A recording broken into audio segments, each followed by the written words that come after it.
ተመጽዋቾች ሳይቀሩ ብዙ የጠሯት ሀገር ካለች እሷ ዩክሬን ናት።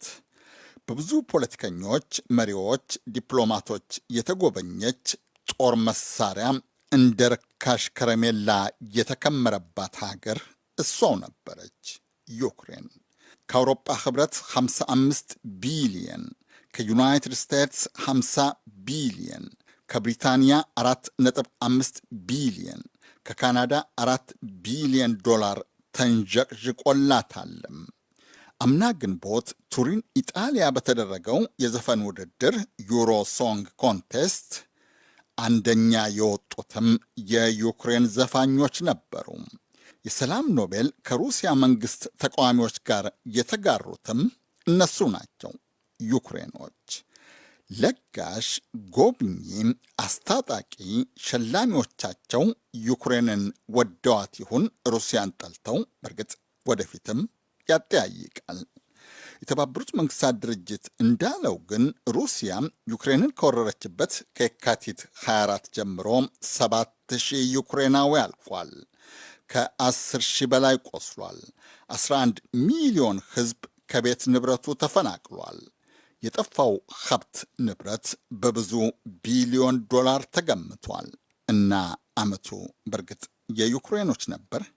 ይሁንና ዜሌንስኪ እንዳሉት ሰኔ 26 ሽሎስ ኤልማው ደቡብ ጀርመን የተሰበሰቡት የቡድን 7 አባል ሀገራት መሪዎች ሰኔ 28 ማድሪድ ስፓኝ የተደረገው የሰሜን አትላንቲክ ጦር ቃል ኪዳን ድርጅት ጉባኤም ዩክሬንን ከመርዳት ሩሲያን ከመቅጣት ሌላ ያስቀደሙት ርዕስ አልነበራቸውም።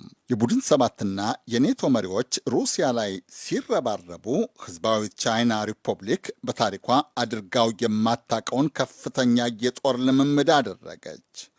ነሐሴ 4 ነበረ። የቤጂንግ ባለሥልጣናት በቁጥር ከዓለም አቻ የሌለውን የጦር ጡንቻቸውን ያሳዩት የዩናይትድ ስቴትሷ የምክር ቤት አፈ ጉባኤ ናንሲ ፔሎሲ ታይፔ ታይዋንን መጎብኘታቸው አስቆጥቷቸው ነበረ።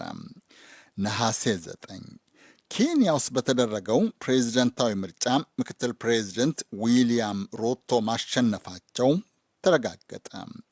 ዶክተር ዊሊያም ኪፕቺሪ ቺር ሳሙኤል አራፕ ሩቶ ከድሃ ቤተሰብ የተወለዱ በድህነት ያደጉና የተማሩ ፖለቲከኛ ናቸው። 5ኛው የኬንያ ፕሬዝደንት ሆነው መስከረም ላይ ቃለ መሐላ ፈጽመው አቅም እያሰሉ የሚዋጉት አርሜኒያና አዘርባይጃን አዲስ ውጊያ ገጠሙ። ቫርዴኒስ፣ ጎሪስ፣ ስቶክና ጀርሙክ በተባሉ ከተሞችና አካባቢዎች ለአንድ ሳምንት ያክል በተደረገ ውጊያ 100 የአርሜኒያ 71 የአዘርባይጃን ወታደሮች ተገደሉ። ከመስከረም 14 እስከ 20 የሌሎቹም የቀድሞዋ የሶቪየት ህብረት ሪፐብሊኮች ኪርጊስታንና ታጂኪስታን ተዋጉ። የደረሰው ጥፋት መጠን በመቶ የሚቆጠሩ ወታደሮች ተገደሉ ከመባሉ በስተቀር ዝርዝሩ አልተጠቀሰም። መስከረም 30 ሩሲያም ከዩክሬን የማረከቻቸውን ዶኔትስክ፣ ሉሃንስክና ሄርሶን ከግዛቷ ቀየጠች። የዶኔትስክ፣ ሉሃንስክና ሄርሶን ግዛቶች ህዝብ ከእንግዲህ ግን በዶኔትስክ፣ ሉሃንስክ፣ ሄርሶን ህዝብ ውሳኔ ላይ አንደራደርም። ሩሲያ አትታለልም። ፕሬዚደንት ቭላዲሚር ፑቲን የውህደቱን ስምምነት ሲፈርሙ ጥቅምት 23 7 ቀን የመከረው የቻይና ህዝባዊት ሪፐብሊክ ኮሚኒስት ፓርቲ ጉባኤ ዋና ጸሐፊ ሺ ጂንፒንግን ለ3ኛ ዘመነ ስልጣን በድጋሚ ሰየመ። ሺ የዋና ጸሐፊነቱን ስልጣን ለ3ኛ ጊዜ ሲይዙ ከ30 ዓመት ወዲህ የመጀመሪያው መሪ ናቸው። የሶማሊያ ርዕሰ ከተማ ሞቃዲሾ በሁለት መኪኖች ላይ በተጫኑ ቦምቦች ፍንዳታ ተሸበረች። ከ100 በላይ ሰው አለቀ። ጥቅምት 29 ነበረ። ህዳር 2 ፕሪቶሪያ ደቡብ አፍሪካ የኢትዮጵያ መንግስትና የህወሓት ተወካዮች ከ10 ቀን ድርድር በኋላ ግጭት ማቆም ያሉትን ታሪካዊ የሰላም ስምምነት ተፈራረሙ። ዋና አደራዳሪ ኦሉሴጉን ኦባሳንጆ ስምምነቱን ለኢትዮጵያ፣ ለአፍሪቃ ቀንድ፣ ለመላው አፍሪቃም አዲስ ምዕራፍ አሉት። ዛሬ ለኢትዮጵያ፣ ለአፍሪቃ ቀንድ፣ በእርግጥም ለመላው አፍሪቃ አዲስ ብርሃን የበረቀበት ዕለት ነው። 2 ዓመት ያስቆጠረው በአንዳንዶች ግምት ግማሽ ሚሊዮን ሕዝብ በቀጥታ በጦርነቱ በረሃብና በሽታ ያለቀበት፣ 100 ሺዎች የቆሰሉ፣ ሚሊዮኖች የተፈናቀሉ፣ ብዙ ሴቶች በግድ የተደፈሩበት ዘመን በሌላ ተተካ።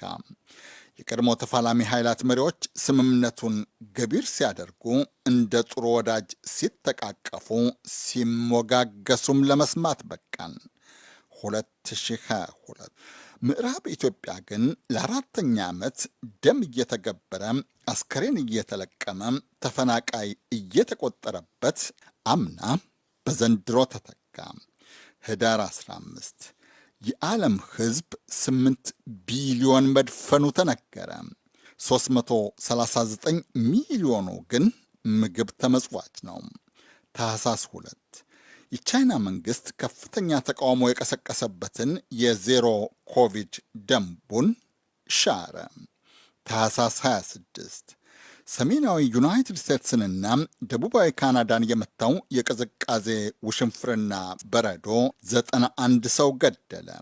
አባቱ በ1940 ኤድሰን ያሉት እንደሳቸው እግር ኳስ እንዲያፈቅር እንዲጫወት አስበው አልነበረም።